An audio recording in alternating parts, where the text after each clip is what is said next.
Hello नमस्कार दोस्तों, स्वागत है आपका सिविल्स एजुकेशन में। आज टेस्ट नंबर 5 करना है। ये GS world UP PCS RO pre के लिए टेस्ट सीरीज कर रहे हैं। ये जनरल साइंस का पेपर है और इसके अलावा यूपी स्पेशल मैथ रीजनिंग के जो क्वेश्चंस आते हैं आरओ में, ये सब क्वेश्चंस रहेंगे। करंट अफेयर्स में मिल जाता है। इससे पहले जो 4 टेस्ट कर चुके हैं वो सारे प्लेलिस्ट पे पड़े हैं, आप लोग वहाँ से देख सकते हैं। प्लेलिस्ट बनी हुई है GS world UP PCS RO के नाम से, तो विजिट कर लेना, ठीक है। और यहाँ पे ये बाइलिंगल तो नहीं करते हैं, लेकिन मैं यहाँ पे इंग्लिश टर्म्स साथ में लिख दूंगा क्वेश्चन के, तो इंग्लिश मीडियम वालों को कोई दिक्कत नहीं होगी। पहले प्रश्न में पूछा गया है, निम्नलिखित में से कौन सी एक ऊष्मा की इकाई नहीं है? यूनिट ऑफ हीट कौन सी नहीं है पूछा है। सबसे पहले तो ये बताइए हीट क्या होती है। हीट एक एनर्जी का रूप है जो टेम्परेचर डिफरेंस को रिप्रेजेंट करती है। इतना हम लोगों को समझ में आता है। टेम्परेचर डिफरेंस का मतलब होता है कि जहाँ पे टेम्परेचर ज़्यादा है वहाँ से हीट ट्रांसफ़र होती है, और किस तरफ होती है? जहाँ पे टेम्परेचर कम होता है, डाउन होता है। ये डायरेक्शन होती है हीट फ्लो की। यानी हम लोग को समझ में आता है कि अगर दो बॉडी में टेम्परेचर का डिफरेंस है तो हीट एक बॉडी से दूसरी बॉडी की तरफ फ्लो करेगी। अगर टेम्परेचर डिफरेंस नहीं है तो हीट ट्रांसफ़र नहीं होगा। क्लियर है? हीट ट्रांसफ़र नहीं होगा।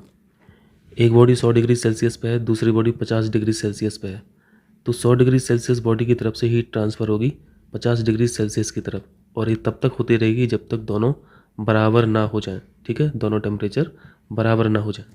और ये बड़ी बेसिक सी चीज़ें हैं, आप इसको किसी एग्जांपल से समझ सकते हैं। जैसे किसी कमरे का टेम्परेचर मान लीजिए 4 डिग्री सेल्सियस है, -4 डिग्री सेल्सियस है, और आपने इसी कमरे में एक बॉटल रख दी पानी की जिसका टेम्परेचर भी -4 डिग्री सेल्सियस है, और आप उम्मीद कर रहे हैं कि ये कुछ देर में गर्म हो जाएगी, तो बिल्कुल नहीं होगी गर्म, क्योंकि टेम्परेचर सेम है। टेम्परेचर दोनों जगह सेम है, हीट का ट्रांसफ़र नहीं होगा, वो ठंडी की ठंडी ही बनी रहेगी। तो यहाँ पे यूनिट बता दीजिए। यूनिट तो आसान है, कैलोरी पढ़ते हैं हम लोग, है ना। कैलोरी पढ़ते हैं, जूल पढ़ते हैं, तो किलो कैलोरी हो जाएगा, किलो जूल भी हो जाएगा, कैलोरी भी हो जाएगा। यहाँ पे नहीं पूछा था ना, तो वाट हो जाएगा आंसर। वाट यूनिट किसकी होती है? ये तो पावर की होती है, शक्ति की होती है। ये कभी कभी फॉर्मूला पूछ लेता है, जूल में और वाट में रिलेशन क्या होता है। इसको हम लोग कर चुके हैं वैसे, साइंस के घटना चक्र जो हम लोगों ने किया था उसमें हम लोगों ने सीखा था। 1 वाट बराबर जूल प्रति सेकंड होता है, यानी एक पर्टिकुलर टाइम में कितनी एनर्जी खर्च हो रही है, वही वाट होता है। चलिए दूसरा क्वेश्चन कीजिए। यहाँ पे इंस्ट्रूमेंट है और उनका काम बताना है। फेदोमीटर से क्या मेज़र किया जाता है? समुद्र की गहराई, डेप्थ ऑफ ओशियंस, ये इसका 4 हो जाएगा। बैरोमीटर, ये आप बार से यहाँ पे लिंक कर सकते हो। बार किसकी यूनिट होती है? ये प्रेशर की यूनिट होती है। प्रेशर की और क्या यूनिट होती है? पास्कल होती है ना, पास्कल होती है। तो बैरोमीटर से वायुमंडलीय दाब हो जाएगा, एटमॉस्फेरिक प्रेशर हो जाएगा, तो ये बन हो जाएगा इसका। हाइग्रोमीटर, हाइग्रो से समझ में आता है हम लोग को ह्यूमिडिटी, आर्द्रता, तो यहाँ पे 2 हो जाएगा। और एनीमोमीटर, एनीमोमीटर एयर वेलोसिटी इससे मेज़र करते हैं। ठीक है, ये 4 1 2 3 हो गया, 4 1 2 3। चलिए तीसरा क्वेश्चन कीजिए। तीसरे में पूछा है, हवा में लोहे और लकड़ी की इक्वल वेट की बॉल है, समान भार की गेंद है, इनको इक्वल हाइट से गिराया जा रहा है, तो यहाँ पर रिजल्ट क्या आएगा? इस तरह के क्वेश्चंस को करने के लिए सबसे पहले देखा कीजिए मीडियम क्या है। यहाँ पे एयर मीडियम है, यहाँ पे वैक्यूम की बात नहीं हुई है। वैक्यूम मतलब एम्प्टी स्पेस की बात नहीं हुई है। एम्प्टी स्पेस का मतलब वहाँ पे कोई भी एयर नहीं है, कोई भी हवा नहीं है, किसी जगह पर कुछ भी हवा नहीं है। इसका क्या मतलब है? एयर का जो रजिस्टेंस है वो 0 है। एयर कोई भी रजिस्टेंस पैदा नहीं कर पाएगी किसी वस्तु पर। आपने न्यूटन्स लॉ ऑफ ग्रेविटी पढ़ा होगा। न्यूटन साहब क्या बता के गए? न्यूटन साहब बता के गए हैं कि इन सभी ऑब्जेक्ट का कुछ भी मास हो, कुछ भी शेप हो, कुछ भी साइज हो, इससे नहीं मतलब है। ग्रेविटी तो सब पर एक जैसी ही वर्क करेगी। यानी कोई वस्तु 100 kg की है और कोई वस्तु 1 kg की है, आप सेम हाइट से अगर फेंकेंगे तो दोनों एक समय पर नीचे गिरेंगी। लेकिन यहाँ पे दिक्कत क्या है? दिक्कत है एयर रेजिस्टेंस की। एयर रेजिस्टेंस सेम नहीं है ना सब बॉडी के लिए, ये अलग अलग है। दूसरा अगर एग्जांपल लें, एक आयरन की बार है, ठीक है, एक आयरन की बार है, दूसरी सीमेंट की बॉल है। आपको एक ही हाइट से इसको पटकना है, नीचे फेंकना है, कौन पहले पहुंचेगा? ऑब्वियसली ये बॉल पहले पहुंच जाएगी, क्योंकि ये जो आयरन बार है, ये आयरन बार का आप शेप देख रहे हैं। शेप कैसा है इसका? बहुत ज़्यादा वॉल्यूम है इसका, और वॉल्यूम की वजह से एयर रेजिस्टेंस इस बॉडी पर ज़्यादा वर्क करेगा। इन दोनों का मास सेम है, ठीक है। तो आपने देखा इस एग्जांपल के थ्रू कि शेप भी बहुत ज़्यादा मैटर करता है एयर रेजिस्टेंस के लिए। अगर वॉल्यूम ज़्यादा होगा बॉडी का तो उस पर एयर रेजिस्टेंस ज़्यादा लगेगा। तो अब आपको इस क्वेश्चन में बस यही देखना है कि यहाँ पे मीडियम तो हवा है, यानी एयर रेजिस्टेंस लगेगा। एयर रेजिस्टेंस किस पे ज़्यादा लगेगा? जिस बॉडी पर एयर रेजिस्टेंस ज़्यादा लगेगा वो लेट पहुंचेगी ज़मीन पर, और जिस बॉडी पर कम लगेगा एयर रेजिस्टेंस वो जल्दी पहुंच जाएगी। अब आप यहाँ पे सोच रहे होंगे यार बाहर तो बराबर है, दोनों समान वजन की हैं, तब एक साथ क्यों नहीं गिर रही हैं? तो ये भी तो देखिए ना कि ये लोहा है, और लोहा क्या है? मैग्नेटिक इफेक्ट है। और अर्थ क्या है? मैग्नेटिक बॉडी है। तो ये अर्थ मैग्नेटिक बॉडी इसको अट्रैक्ट कर लेगी ना लोहे को जल्दी, तो इस पर एयर रेजिस्टेंस कम लगेगा। इस पर कम लगेगा तो ये अर्थ की सरफेस पे जल्दी आ जाएगी, लकड़ी की बाद में पहुंचेगी। तो यहाँ पे क्या आंसर हो जाएगा? लकड़ी की गेंद बाद में गिरेगी। क्लियर है? चलिए चौथा क्वेश्चन कीजिए जल्दी से। हवाई जहाज से यात्रा करते समय पेन से स्याही निकलने लगती है, इसका क्या? जैसे आपने हीट ट्रांसफर पढ़ा था, हायर टेम्परेचर से लोअर टेम्परेचर की तरफ हीट ट्रांसफ़र होती है। हवा का भी वही है। एयर फ्लो कहाँ से कहाँ होता है? जहाँ पे प्रेशर ज़्यादा होता है इस जगह से जहाँ पे प्रेशर कम होता है इस तरफ होता है। अब आप बताइए, आप हाइट पर हैं, आप हवाई जहाज़ में हैं, यहाँ पे प्रेशर ज़्यादा रहेगा या कम रहेगा? कम रहेगा प्रेशर। प्रेशर समझ रहे हैं ना? प्रेशर मतलब वजन यार, ठीक है? इसको समझने में ज़्यादा वजन मत लिया करो। प्रेशर मतलब वजन। एक पर्टिकुलर एरिया पे कितना वजन है वही प्रेशर है। जैसे आप एक जगह खड़े हैं तो आपके ऊपर प्रेशर कितना होगा? यही तो प्रेशर होगा जो आपकी खोपड़ी पे एग्जर्ट कर रहा होगा। और इस कॉलम में वजन कितना है? जितनी हवा होगी। ये अल्टीमेटली हवाओं का ही तो वजन है, और इसी एयर के प्रेशर को हम लोग एटमॉस्फेरिक प्रेशर बोलते हैं, ठीक है? लेकिन जैसे ही आप हाइट पे जाते हैं तो ये हवाएं कम हो जाती हैं। हवाएं कम रहेंगी तो फिर वजन किस चीज़ का रहेगा? कुछ भी नहीं रहेगा। तो ऑलरेडी प्रेशर कम हो गया, क्योंकि हवाओं का दायरा तो पृथ्वी की कुछ ऊंचाई तक ही सीमित है ना, कुछ ऊंचाई तक सीमित है। और पृथ्वी के ऊपर जहाँ तक हवाएं होती हैं उसी को वायुमंडल बोला जाता है। जहाँ पे हवा ख़त्म हो जाती है फिर वो वायुमंडल नहीं रह जाता है, वो फिर स्पेस हो जाता है। इतना क्लियर है? चलिए अब वापस हवाई जहाज़ में आइए। आप हवाई जहाज़ में बैठे हैं, आपके पॉकेट में एक पेन है। पेन की रिफ़िल में एक ऑलरेडी प्रेशर पे वो रिफ़िल भरी गई है, और बाहर का जो प्रेशर है वो कम हो गया। आप हाइट पे पहुंच गए, रिफ़िल में ज़्यादा प्रेशर है और बाहर कम हो गया, तो फिर क्या होगा? ज़्यादा प्रेशर की तरफ से कम की तरफ जो भी रिफ़िल में भरा होगा वो सब निकल जाएगा। तो यहाँ पे सी ऑप्शन करेक्ट हो जाएगा, वायुदाब में कमी हो गई इसलिए स्याही निकल गई। चलिए पाँचवा कीजिए। क्लाउड्स का वायुमंडल में तैरने का क्या कारण होता है? क्यों फ्लोट करते हैं क्लाउड? उनकी डेंसिटी कम होती है, या फिर उनका वजन कम होता है, या फिर क्या प्रेशर कम होता है? आसान सा क्वेश्चन है, डेंसिटी हो जाएगा। डेंसिटी क्या होता है? मास पर वॉल्यूम।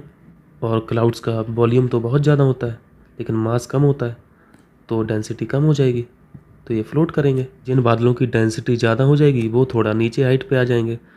जिन बादलों की डेंसिटी बहुत कम होगी ये और ऊपर उड़ेंगे, फ्लोट करेंगे। बादलों के प्रकार पड़े हैं ना? जो बिल्कुल सफ़ेद बादल होते हैं उनकी डेंसिटी बहुत कम होती है क्योंकि वो सबसे ऊंचाई पर रहते हैं। और जो थोड़े घने टाइप के रहते हैं, डार्क रहते हैं, उनमें क्या है? उनमें मॉइस्चर आ जाता है, वाटर वेपर है। तो वाटर वेपर का खुद का वजन होता है, तो इसकी डेंसिटी क्या हो जाएगी? बढ़ जाएगी। तो ये थोड़े नीचे रहते हैं, कम हाइट पर रहते हैं। इन्हीं से बारिश होती है फिर। निम्बो स्टेटस याद आ रहा ना? बादलों का टाइप निम्बो स्टेटस। और ये जो जो सफ़ेद बादल होते हैं उन्हें क्या बोलते हैं? सीरस बोलते हैं? बताइएगा कमेंट करके। ये ऑप्शन सही है यहाँ पे। चलिए छठवां प्रश्न देखिए जल्दी। यहाँ पे पूछा है प्रकाश के दृश्य वर्णक्रम। यहाँ पे जो कठिन शब्द है मैंने इंग्लिश में लिख दिया। इंग्लिश मीडियम वालों को दिक्कत नहीं होनी चाहिए यार। अब प्रकाश के विजिबल स्पेक्ट्रम में रेड लाइट ग्रीन लाइट की अपेक्षा अधिक एनर्जेटिक होती है। आपने एनर्जी ऑफ कलर पढ़ा है? कलर की ऊर्जा ये इन्वर्सली प्रोपोर्शनल होती है उसकी वेवलेंथ की। यानी अगर रेड लाइट की वेवलेंथ ज़्यादा है तो इसकी जो एनर्जी है, एनर्जी कम रहेगी। और ग्रीन की वेवलेंथ कम रहती है तो एनर्जी ज़्यादा हो जाएगी। यहाँ पे वेवलेंथ ज़्यादा रहेगी तो वैल्यू कम आएगी ना, ज़्यादा से भाग करोगे कम आएगी वैल्यू। तो ये जो पहला लिखा है कथन ये गलत लिखा है। हरे प्रकाश की एनर्जी जो है वो ज़्यादा रहती है, ठीक है? कारण में क्या लिखा है? कारण में सही लिखा है, लाल प्रकाश का वेवलेंथ हरे प्रकाश के तरंगदैर्घ्य से अधिक होता है। इसी का तो रिजल्ट है ये रिलेशन याद रखना। एनर्जी इन्वर्सली प्रोपोर्शनल होती है वेवलेंथ के, ठीक है? ये लैम्डा है। ए गलत हो गया, आर सही हो गया। चलिए नेक्स्ट कीजिए। तो यहाँ पे कौन सा सही हो जाएगा? डी ऑप्शन सही हो जाएगा। साथ में क्या है? साथ में पूछा है क्लियर क्लाउडीनेस नाइट, साफ मेघ रहित रातों की तुलना में क्लाउडी नाइट, मेघ आच्छादन रातें अपेक्षाकृत गर्म होती हैं। बात किस समय की हो रही है? रात के समय की। अब थोड़ा सा अर्थ के बारे में बताइए। अर्थ एनर्जी रिसीव करती है, किस फॉर्म में करती है? शॉर्ट वेव में, पढ़ते हो ना, शॉर्ट वेव के फॉर्म में रिसीव करती है। और एमिट किस फॉर्म में करती है? ये लॉन्ग वेव होती है, ये लॉन्ग वेव होती है। और ये जो शॉर्ट वेव रेडिएशन है ये रिसीव कब हो रही है अर्थ को? डे टाइम में, है ना, दिन के समय में। और लॉन्ग वेव ये एमिट कब हो रही है, पृथ्वी से निकल कब रही हैं? नाइट के टाइम में, है ना, नाइट के टाइम में। दिन भर तो रिसीव करेगी एनर्जी अर्थ, रात में फिर इसको रिलीज करेगी लॉन्ग वेव के फॉर्म में, लॉन्ग वेव रेडिएशन के फॉर्म में। और रात के समय ये बोल रहे हैं क्वेश्चन में कि यहाँ पे क्या है, यहाँ पे बादल है, क्लाउडी बादल है। तो बादल क्या करेंगे, ये जो लॉन्ग वेव रेडिएशन एमिट कर रही है अर्थ, इसको वापस कर देंगे, है ना, ये वापस कर देंगे। तो ये जो एटमॉस्फेयर है ये गर्म रहेगा, तो रातें क्या हो जाएंगी, वार्म हो जाएंगी। क्लियर है? तो यहाँ पे पहला ऑप्शन पढ़िए, पृथ्वी से छोड़ी गई ऊष्मा को परावर्तित करते हैं, ये ऑप्शन सही है। और दूसरे केस में अगर क्लियर क्लाउडीनेस नाइट है, बादल है ही नहीं, बादल नहीं है, तो ये एनर्जी बाहर निकल जाएगी, तो फिर गर्म नहीं हो पाएगा एटमॉस्फेयर। तो जो साफ मेघ रहित रातें हैं वो ठंडी रहती हैं। 8वां प्रश्न कीजिए। यहाँ पे पूछा गया है जो लाइट वेव हैं, प्रकाश तरंगे हैं, इनके वायु से कांच में जाने पर, एयर से गिलास में जाने पर जो वेरिएबल चेंज होते हैं, प्रभावित होते हैं, वो कौन कौन से हैं? तो आपको यहाँ पे कुछ फिजिक्स की प्रॉपर्टी आना चाहिए, जैसे आवृत्ति है, फ्रीक्वेंसी है। फ्रीक्वेंसी के लिए कोई भी मीडियम दे दो, फर्क नहीं पड़ता है, लेकिन ये जो वेलोसिटी है और वेवलेंथ है ये मैटर करती हैं, ये डिपेंड करती हैं मीडियम पर, ये मीडियम पर डिपेंड करती हैं, माध्यम पर डिपेंड करती हैं। फ्रीक्वेंसी को कोई भी मतलब नहीं है। तो यहाँ पे करेक्ट आंसर वेवलेंथ और वेलोसिटी हो जाएगा। ठीक है, 9वां प्रश्न कीजिए। निम्न में से किस वेव की लेंथ, तरंग की लंबाई सबसे अधिक होती है? इस वेवलेंथ को हम लोग कैसे समझते हैं? जो ज़्यादा लंबाई तक ट्रैवल कर जाएं उनकी तरंग की लंबाई ज़्यादा है, यही सबसे आसान परिभाषा हो जाएगी। इसमें से हम लोग बहुत बेसिक में पढ़ते हैं रेड लाइट के बारे में। रेड लाइट हमें दूर से दिख जाती है, क्यों दिख जाती है? क्योंकि बहुत दूर तक ट्रैवल कर जाती है। जबकि ग्रीन लाइट की अगर बात करें तो ये दूर तक ट्रैवल नहीं कर पाती है ना। यानी रेड लाइट की वेवलेंथ ज़्यादा है और ग्रीन की जो वेवलेंथ है वो कम है। तो ये चीज़ तो होगी दृश्य प्रकाश के बारे में, विजिबल लाइट के बारे में, जो हम लोग वेब की ओर पढ़ते हैं, है ना। लेकिन इनके अलावा एक्सरे भी है ऑप्शंस में, रेडियो वेव्स भी हैं और इंफ्रारेड भी हैं। अगर यहाँ पे ऑप्शंस में बात करें तो रेडियो तरंग बहुत दूर तक ट्रैवल कर जाती हैं, यानी रेडियो वेव्स जो हैं इनकी वेवलेंथ बहुत ज़्यादा रहती है। इनके बाद होती है माइक्रोवेव की, फिर इनके बाद होती है इंफ्रारेड की, फिर नंबर आता है विजिबल रेंज का, यानी दृश्य प्रकाश का, विजिबल लाइट। और आ जाइए यहाँ पे हम लोग अल्ट्रावायलेट पढ़ते हैं, फिर एक्सरे पढ़ते हैं, और सबसे जो कम वेवलेंथ होती है वो है गामा रेज की। आप एक चीज़ और यहाँ पे समझिए, जिनकी वेवलेंथ बहुत कम होती है वो बहुत पावरफुल होती है, यानी पेनिट्रेशन की क्षमता इनकी बहुत ज़्यादा होती है, भेदन की क्षमता बहुत ज़्यादा होती है। एक दीवार है, दीवार की तरफ इस तरफ आप खड़े हैं, इधर से अगर पेनिट्रेट करेंगे गामा रेज को तो उड़ जाओगे, धुआं बन जाओगे।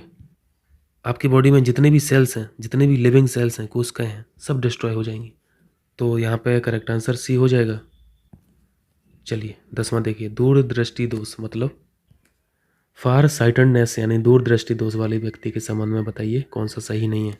इसमें कन्फ्यूज़ तो नहीं होते ना? जैसे यहाँ पे दूर लिखा है तो आप दूर से याद रखिए कि दूर की वस्तुएं साफ दिखती हैं, अगर निकट दृष्टि दोष है तो निकट की वस्तुएं साफ दिखती हैं। यहाँ पे पहला पॉइंट है व्यक्ति दूर की चीज़ों को देख सकता है, सही है।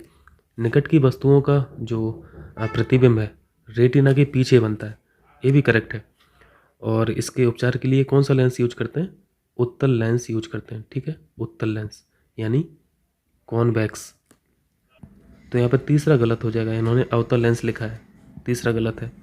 चौथा है लेंस का फोकल लेंथ अधिक होता है, फोकल लेंथ अधिक होती है, ये ठीक है। ये तीनों प्रॉपर्टी याद रखना आप दूरदृष्टि दोष के केस में। यहाँ पे गलत बताना था तो सी सही हो जाएगा। चलिए नेक्स्ट कीजिए, यहाँ पे क्या पूछा है? 11वां कथन में लिखा है बर्फ़ का टुकड़ा पेय को ठंडा बना देता है, आइस क्यूब्स किसी भी ड्रिंक को ठंडा कर देती हैं, ये बिल्कुल ठीक है। हाँ, तो इस बर्फ़ का उपयोग लस्सी को ठंडा करने में करना, विस्की को नहीं। नौकरी के बाद करना इसको, सिंपल सा फंडा है, वही हीट ट्रांसफ़र का कॉन्सेप्ट है। हीट ट्रांसफ़र कहाँ से कहाँ होता है? ज़्यादा तापमान से कम तापमान की तरफ। यहाँ पे टेम्परेचर कम किसका है? बर्फ़ का टेम्परेचर कम है, पानी का ज़्यादा होगा तभी ना ठंडा करना चाह रहे हो। तो हीट का ट्रांसफ़र कहाँ से कहाँ होगा? पानी से बर्फ़ की तरफ होगा, यानी पानी की हीट को बर्फ़ ले लेगा।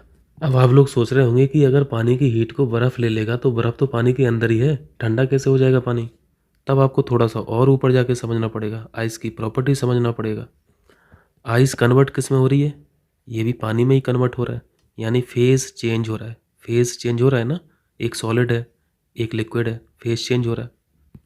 और फेज़ चेंज करने के लिए लेटेंट हीट की ज़रूरत पड़ती है। तो ये जो लेटेंट हीट है, गुप्त ऊष्मा है, ये क्या काम कर रही है? बस बर्फ़ को पिघला रही है। ये बर्फ़ को पिघला रही है, बर्फ़ का टेम्परेचर चेंज नहीं कर रही है। बर्फ़ जितनी ठंडी है उतनी ही है, और उसी वजह से पानी ठंडा हो रहा है। और ये लेटेंट हीट कहाँ से मिल रही है बर्फ़ को? पानी से मिल रही है। क्लियर है? समझ में आया?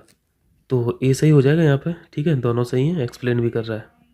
चलिए 12वां देखिए, यहाँ पे पूछा है नाभिकीय रिएक्टर, न्यूक्लियर रिएक्टर और एटॉमिक बॉम्ब, परमाणु बम में क्या अंतर है? इन दोनों में हम लोग एक चीज़ कॉमन पढ़ते हैं, चेन रिएक्शन, है ना, चेन रिएक्शन। इसमें भी पढ़ते हैं चेन रिएक्शन, लेकिन इसमें जो डिफरेंस है वो क्या पढ़ते हैं? जैसे न्यूक्लियर रिएक्टर में चेन रिएक्शन को कंट्रोल किया जाता है, जिसे हम लोग मंदक बोलते हैं, लेकिन एटॉमिक बॉम्ब की जो चेन रिएक्शन होती है ये अनकंट्रोल्ड होती है, ठीक है। तो यही फ़र्क हो जाएगा। पहला पढ़िए, नाभिकीय रिएक्टर में चेन रिएक्शन कंट्रोल्ड होती है, ये सही है। कीजिए, नेक्स्ट कीजिए। 13वां है यहाँ पे, सामान्य आँखों के लिए स्पष्ट दृष्टि की न्यूनतम दूरी कितनी होती है? क्लियर विज़न के बारे में पूछ रहे हैं, यानी आँख की जो मिनिमम डिस्टेंस है जहाँ से किसी भी आँख को चीज़ स्पष्ट दिखाई दे, वही इसकी निकटतम दूरी हो जाएगी। 25 सेंटीमीटर हम लोग पढ़ते हैं, डी सही है। 14 देखिए, 14 में क्या है, यहाँ पे एयर कंडीशनर और एयर कूलर के बारे में पूछ रहे हैं। एक तरफ एसी है, दूसरी तरफ कूलर है। इन दोनों में सबसे बड़ा फ़र्क क्या है? आप एसी वाले कमरे में जाते हैं तो क्या फील करते हैं? वहाँ पे मॉइस्चर तो बिल्कुल नहीं है, बहुत कंफर्ट फील होता है। कंफर्ट फील क्यों होता है? क्योंकि वहाँ पे नमी नहीं है, मॉइस्चर नहीं है। इसका मतलब ये भी हो गया कि एसी जो है नमी को एब्जॉर्ब कर लेता है और बाहर निकाल देता है। टेम्परेचर को तो कंट्रोल करते ही है, ठंडा कर देता है कमरे को। अब यहाँ पे कूलर पे आ जाइए। कूलर में क्या है? कूलर में तो हवा के साथ साथ नमी भी आ रही है ना, मॉइस्चर भी आ रही है, पीछे पानी गिर रहा है, यानी कमरे में मॉइस्चर भी अच्छी खासी रहती है। और ये मॉइस्चर बढ़ती ही जाती है, जितना देर तक आप कूलर चलाएंगे, अगर वेंटिलेशन नहीं है रूम में तो ये मॉइस्चर बढ़ती ही जाएगी, जो बहुत ज़्यादा अनकम्फर्टेबल होती है।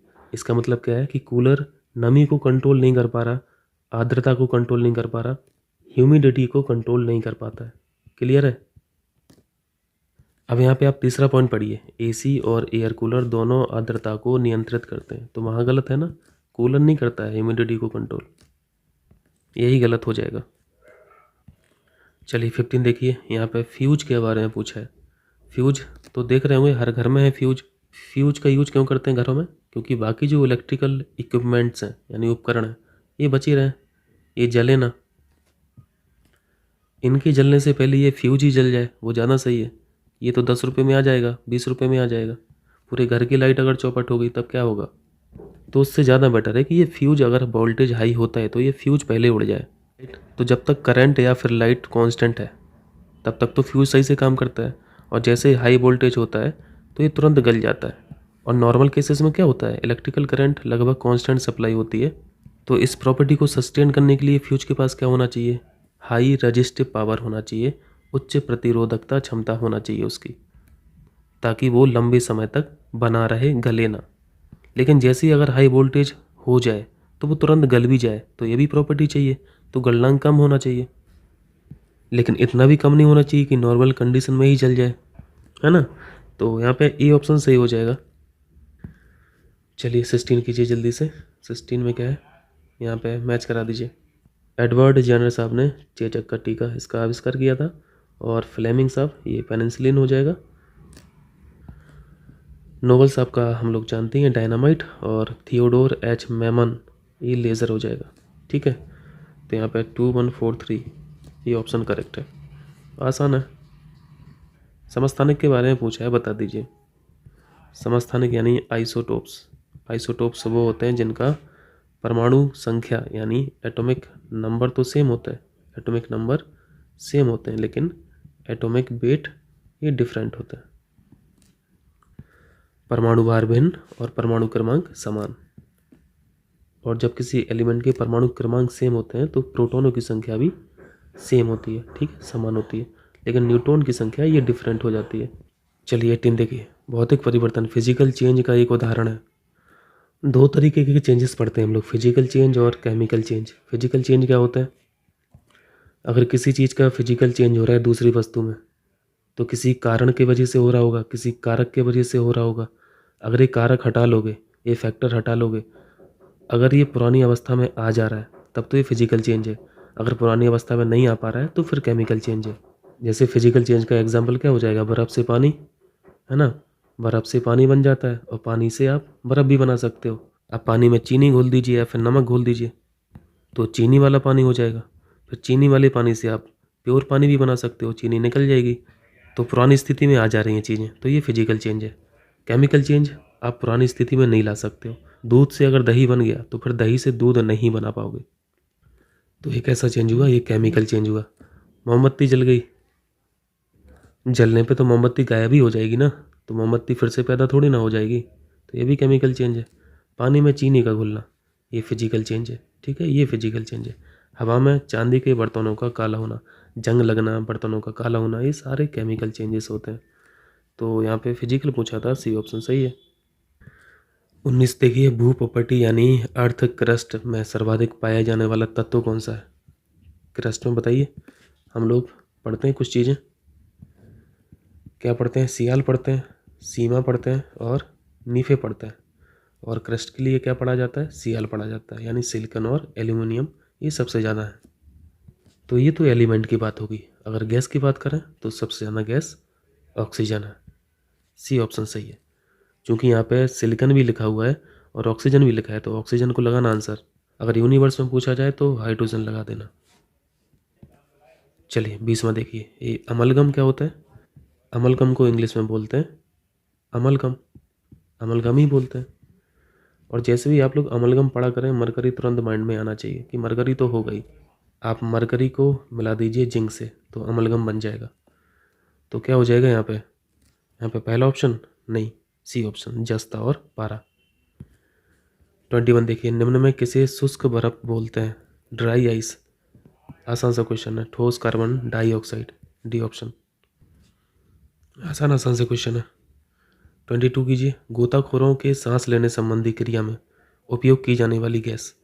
यहाँ पे डाइवर्स की बात हो रही है, गोताखोर की बात हो रही है, इसका मतलब यहाँ पे पानी की गहराई वाली बात हो रही है। और आप गहराई पर रहेंगे तो ये जो ऊपर इतना पानी आपके शरीर पर चढ़ा हुआ है, क्या है इसका मतलब? इसका मतलब है प्रेशर बहुत भयंकर है।